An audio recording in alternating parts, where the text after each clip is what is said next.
अस्सलाम वालेकुम, मैं यूट्यूब फैमिली और वेलकम करती हूँ आपका शमा की रोशनी में। मैं हूँ शमा नुसरत। आई होप आप सब ठीक होंगे और अल्हम्दुलिल्लाह से मैं भी बिल्कुल ठीक हूँ। मैं इस चीज़ की इन्फॉर्मेशन देने के लिए वापस से एक छोटी सी वीडियो क्लिप डाल रही हूँ कि सलमा सही सलामत सऊदीया में ही है किसी अपनी फ्रेंड के पास 15 डेज़ से। सलमा ने अपने बच्चों को झूठ बोला कि वो इंडिया जा रही है। वो जो छोटी सी हानिया वो बेचारी माँ के लिए तड़प रही है। मैं सलमा को यहाँ पर कुछ भला बुरा नहीं कहूँगी क्योंकि उससे मेरी कोई दुश्मनी नहीं है। बस ये कहना चाहती हूँ कि माँ अपनी औलाद के लिए जहर तक पी लेती है। जब सलमा जी आपने अपने हस्बैंड को बुलाया था सुलह करने के लिए, तो फिर आप क्यों घर छोड़कर भागी? आप उन औरतों में से है जिनको तीली लगाओ ना, आग लगाओ तो वो वापस से उछल पड़ती हैं। आप उन लोगों की तरह है। बंदर होता है ना, बंदर अपने बच्चों को अपने पैरों में रखकर ऊपर छलांग मारता है। आप उन औरतों में से है। मैं आपकी ममता पर शक नहीं कर रही हूँ, लेकिन आपकी करनी इस बात को इस बात को हाईलाइट करती है कि आप इन लोगों में से है। तो बात मैं यहाँ पर सलमा यासीन की कर रही थी। सलमा यासीन सही सलामत है, सऊदीया में है। और सलमा यासीन की ही कोई शुभ चिंतक है जिन्होंने एक व्लॉग में अपने कहा है कि सलमा यासीन अपनी फ्रेंड्स के पास महफूज है। और आगे भी और कुछ खुलासे होने वाले हैं। और सलमा यासीन की तरफ से एक औरत जो इंसानियत के नाते केस कर रही है, इन चीज़ों को पहले ही कर लेना चाहिए था। चीज़ें इतनी नहीं बिगड़ती थी। खैर जाने दो, जो कुछ भी हुआ है। लेकिन जब सलमा यासीन आपने अपने शौहर को बुला लिया था वापस सुलह के लिए, तो क्या ज़रूरत थी आपको घर छोड़ के भागने की?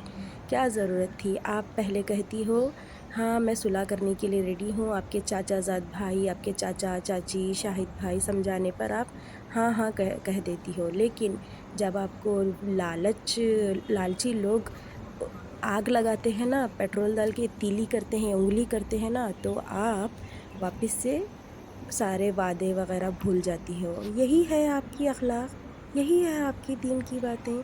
आप कहती कुछ और हैं, करती कुछ और हैं। फिर अगर कोई समझाए तो हाँ कहती हैं, बाद में फिर ना ना ना ना ना ना ना ना यही चालू होता है आपका। आप प्रेग्नेंट है, आपको चाहिए कि आप अपनी सेहत का ख्याल रखें, चीज़ों को दरगुजर करें अपनी।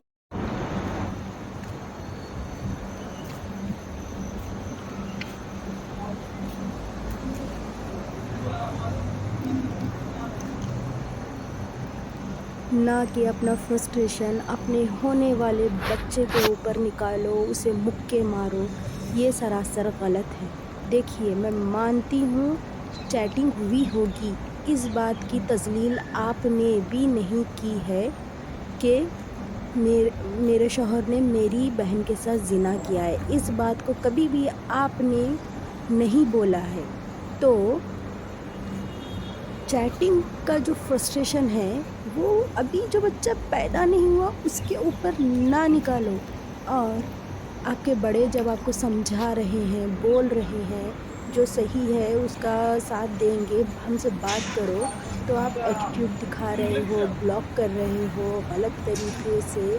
आपको व्यूज़ कमाने हैं, आपको केस भी नहीं करना है। पहले आप बोल रही थी कि आपको केस नहीं करना है, आपको आपके शौहर को सज़ा नहीं दिलानी है, लेकिन अब आप पेट में है सो बच्चे को भी मार रहे हो। और लोगों की तीली लगाने पर अब आप रेडी हो गए हो केस के लिए। चलिए कोई बात नहीं, देर आए दुरुस्त आए, रेडी हो गए। लेकिन घर छोड़कर मत जाइए क्योंकि जवान बेटियां हैं आपके घर में।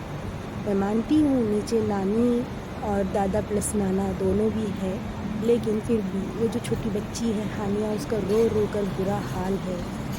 अपने बच्चों को ना सताएं। आप माँ हैं, एक माँ के दिल से सोचिए आप कि आपको क्या करना चाहिए। और उम्मीद करती हूँ कि अल्लाह ताला आपके दिल और दिमाग को सुकून दे।